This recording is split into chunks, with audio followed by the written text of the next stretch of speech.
Noong Marso 1, 2025, isang insidente sa Panglao, Bohol ang naging viral sa social media kung saan makikita ang mga tauhan ng Land Transportation Office, LTO, na inaaresto ang isang lalaking nagmomotorsiklo na may dalang kutsilyo. Sa video, ang lalaki na kinilalang si Bert Velasco ay paulit-ulit na nagsasabing, "Mag-uuma ako, sir," na nagpapahiwatig na siya ay isang magsasaka at ginagamit ang kutsilyo sa kanyang trabaho.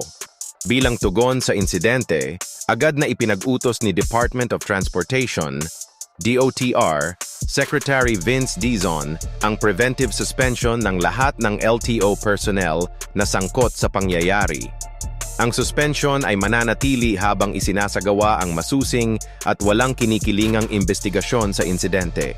Bukod dito, inatasan ni LTO Chief Assistant Secretary Vigor Mendoza de San ang mandatory retraining ng lahat ng LTO enforcers sa buong bansa.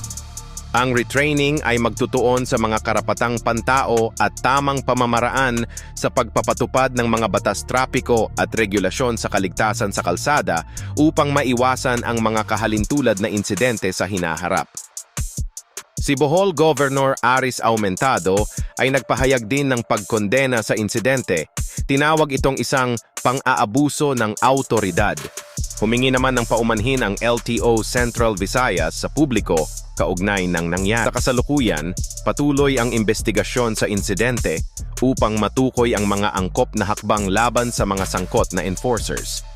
Maraming salamat sa panonood. Huwag kalimutang mag-subscribe sa aking YouTube channel at i-follow ang aking Facebook page na Ka-Certified Motovlog.